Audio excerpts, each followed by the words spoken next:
So here we are at Cane Creek Falls today. Just beautiful, beautiful morning out, about 55 degrees. And that's Rock House Falls over there. So we're gonna try to do some sketching on location, which is what we talked about last time. So let's see if we can get to it. Hey there, everybody. My name's Ray. And I'm Ray's Figment of Imagination. Welcome back to Ray's Art Adventure. Episode 3.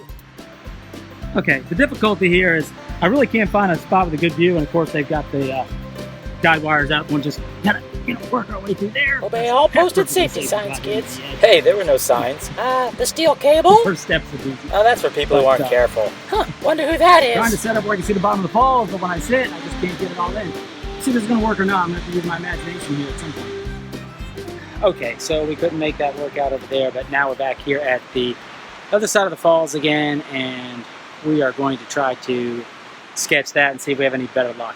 I'll explain. Okay, here I am set up, ready to go, and being outside, you've got to try to block the sun, and of course, now I actually have to look through the bars to try and sketch, but I think it'll work. Well, at least you won't fall off. Worrywart. Okay, I'm actually starting for my surface with a 500 grit pastel sandpaper surface, and it really is just like a piece of sandpaper, and I actually had this scrap piece. It already had some colors and stuff on it, so I'm just kind of using it for today just to do this small color sketch. So as you can see, I'm laying out the initial drawing of deciding where everything lives, and the falls there, as you can see, and just kind of indicating that with a kind of a dark brown soft pastel. And the pastels that I'm using here are a brand of Rembrandt pastels, and they're kind of, I would say that they're kind of a medium pastel in the sense, the medium softness. They're not real super soft, but they're not super hard as well. But I like them. I think they're a good combination of both. They're super. Now, in order to save time, we're going to speed up the video here a little bit. Warp factor 2, Mr. Sulu. Aye, aye, Captain. Whoa! Engineering to bridge! What the devil's going on up there, Captain? Sorry, Scotty. Hit the wrong button. You cannot change the laws of physics. The dilithium crystals won't handle the stress, Captain. A logical deduction. Thank you, Mr. Spock. That was supposed to be an impression of Spock? Yeah, quite logical. My Scotty's better. There she is, laddie. There she is. Seriously? Sounds like a pirate. There's just no way, Captain. You cannot change the laws of physics. Alright, that's enough. We better get back to the show here. After all, this is supposed to be an art channel, not a sci-fi channel. Hey, we boldly go where no artist has gone before. Or probably should go. Yeah, right? Anyway, well, back to the sketching. As you can see, I've used various browns here to kind of indicate the shadow areas and some of the dark areas in the painting. And yeah, they actually call this, even though it's a sketch, when they're working with pastels for whatever reason, they actually call it more of a painting with pastels rather than drawing. Right now you can see I'm putting in some of those background colors, the colors that are going to be behind the lighter colors. You want to kind of save some of the lighter colors for last, and it's a process of working from dark to light and then back and forth, as you'll see as we move forward. One of the other base colors that I was using there was more like an olive green, and now I'm kind of going in with just a brown tone, kind of a warm golden tone, and I'm really trying to almost do like an underpainting to kind of get some of that color underneath there before I work on top of it, bringing out some of the highlights. One of my goals is to completely cover the surface, whether it's a canvas or paper, so that there's no white showing through or there's no original board showing through. The only exception to that is sometimes if I'm using a colored paper stock or something like that and I'm doing a little pastel or colored pencil on it and I kind of want that base color to show through. But I really don't like having little specks of white or a light color in the background. This sandpaper is actually a little bit off tone. It's kind of a cream tone, which is a nice start because you can kind of see your highlights and you can kind of see your darks. They show up real well. So working with a tone that's kind of a mid-tone to start out with is a really good idea, I think, for pastels. It just helps you set your range of tone, your range of colors well, because you can see both lights and darks on top of it kind of at the same time. I don't know if that makes sense, but anyway, as I'm progressing here, I'm adding a little bit more of the highlight colors, keeping open those, hopefully the lightest areas where the water's going to be. I don't want to get too much color on there because when I put white on top of that, it tends to muddy it, and it's hard to keep it fresh and not being muddy. So here you see I'm adding a little bit of green, and some of those colors that will show up in the water slightly underneath the white will kind of come through and show a little bit. Alright, here I'm adding a little bit of blue as well along with that green.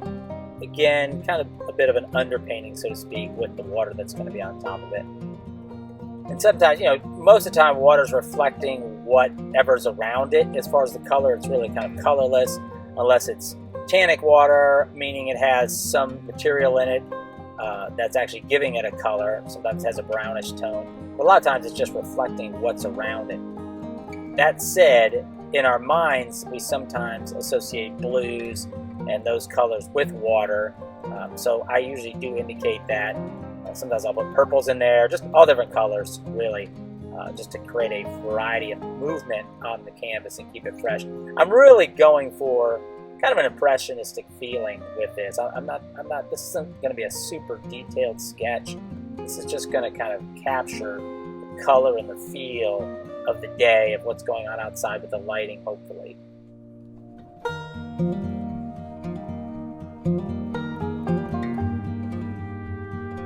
In capturing the mood, I tend to paint kind of messy, I just like to use a lot of color, and really the way I apply the pigment or paint, or in this case the pastel, it's just kind of with little stabs of color, so it is kind of a messy technique, a little bit, I don't want to say it's a little mad, but maybe that's a good description. If the shoe fits. But I like to keep it moving. This is a little different than a finished painting, so the process is a little bit different. Again, just trying to create an impression of what's out there without getting caught up in the specific details.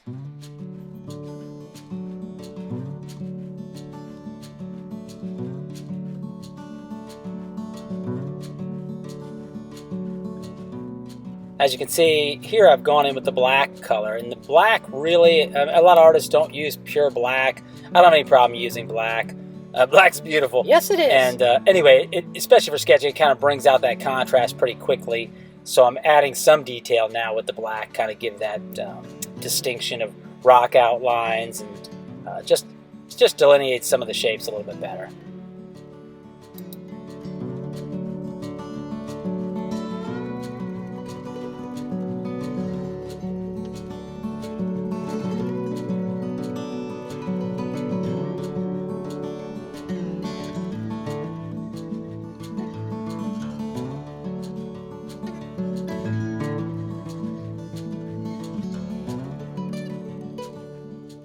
Now I'm adding just some indication, some little brown slashes and stuff to indicate some of the twigs and shrubbery that's in the foreground. Yeah, it's kind of starting to look like something. Thanks, I think. You got it, bud. Actually, there are points during the sketching process where it looks like it is just a bunch of scribbles all over the place, and that's usually, of course, during the beginning. And sometimes I just find I have to just keep working it, even though I get discouraged at early on, because it just looks like nothing, So you just have to work through that, keep going, keep adding details, and if things don't work out, it's fine. Oh, here I'm attempting to actually kind of smooth out an area. I'm not real happy with what's the color of the top of the falls there, that water coming across there. So I tried to smear it with my finger, and I usually don't like smearing a lot with my finger. Some artists do. I try to keep mine fairly fresh looking without doing a lot of smudging. I just find it gets too muddy. But I was a little frustrated with that section there, so I kind of wanted to smooth it out and try it. And, as I was saying before, you just have to stick with it sometimes and go over it and give it time to evolve. It is discouraging sometimes in the middle, but just keep working at it. And sometimes it doesn't come out right, but that's okay. You learn from the experience. But I find if I keep going and I press on and just keep working it, that usually I have something that I'm fairly satisfied with.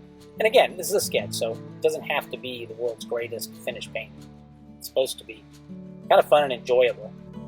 Yeah, like croquet. Croquet? Yeah, you know that thing with the mallet and the balls and the wickets? I know what croquet is. Well, it's supposed to be all fun and games, and you're out there with the relatives at Thanksgiving time, but everybody starts taking it too serious, like Uncle Brad, whose name we won't mention. Hey now, what's that got to do with sticking it out and ending up with something good? Well, if you finish playing without killing anybody, then there's pie afterwards. Woohoo! Ah, geez, I should have known. Pumpkin, baby. Anyway, as you can see here, I'm adding some indications of little branches. Pecan. First starting with a dark color. Apple. And then coming in with kind of like a white or gray to highlight the bark. With whipped cream. All right, give it a rest. Here I'm starting to add the little feathery wisps of hemlock branches there on the top, adding a little bit more green on the bottom. Again, just a suggestion of it. You can see I'm just tempted to smear that just a little bit, and I'm trying to highlight with the white, and it just cracked. I got this old stick of white that's just really crumbly. As you can see, I'm having a lot of trouble there. Yeah, we kind of see that. Trying to blow it off the paper there, just shredding. It's not working at all. And that's my hat coming in there as I continuously try to blow off the little scraps. It really was a pain. It just wasn't working. You want me to get the leaf blower? No, I think I've got it under control. Doesn't look like it. And I'm obviously frustrated with it. Breathe. It's probably not even in fast motion right now. It's probably just me just shaking that thing to death. Trying to scratch it off there. More pieces. You don't want your blood pressure going up again. You mean like it is now? Sometimes it's like that. Ooh. Just, again, try to work through it. Cleansing breath. The best you can with what you've got. In. Out. I don't do a lot of pastel because I get a little frustrated with the fact that it tends to smear, as far as storing it or doing stuff on location. But the nice thing about it is you can get color quick with it. There's a wide range. You can do a little blending. So it is a great thing for sketching. Sounds kind of like a love-hate relationship. Huh, what does that remind me of? Hey, as your figment of imagination, I'd like you to clarify that. I'd rather not. Why not? On the grounds that I might incriminate myself. Hilarious. Are you almost done with this thing? Yes, it's getting there. I'm just adding some more small touches here and there, a little bit of color. Let's see, what else? Just some highlights there, down in those lower leaf areas there, trying to get it so that you can see the sunlight popping off of it. And now I'm trying to add a little bit of red color in there, and the dark red that I had there wasn't showing up at all, so kind of have more of a pink color here just to kind of pop it out a little bit. My colors there are getting just a tiny bit muddy on the bottom, but it's working. It's giving an idea of what I wanted to show. Now I'm using that yellow again to just pop the edge of that tree there so that it looks like sunlight is just hitting on the edge of the bark. The opposite shore there, adding a little bit more gray back in there. Going to make a little detail here. Again, going back now again to that dark black again and building up the contrast once again. So it's a process of going back and forth between those darks and lights and just adding a little bit more detail as you go and restating some of those darker values to just give it the contrast and give the drawing a more defined look.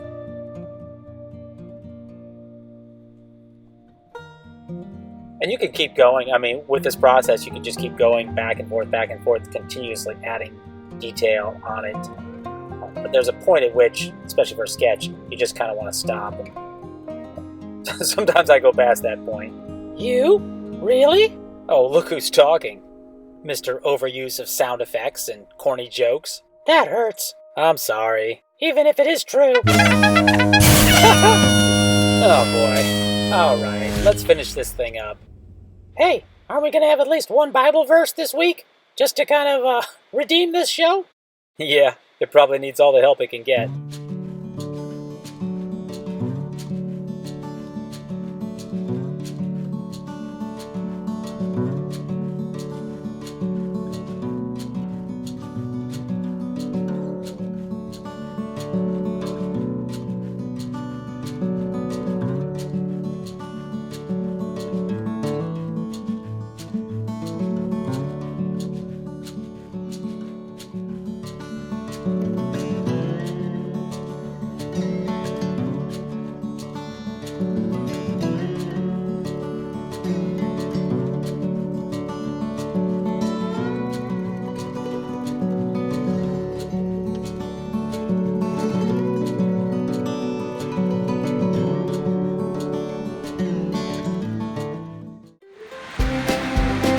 That first step is... Here we go again.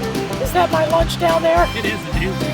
Oh, no. I'm closing out this show while we're still alive. Yeah, good idea.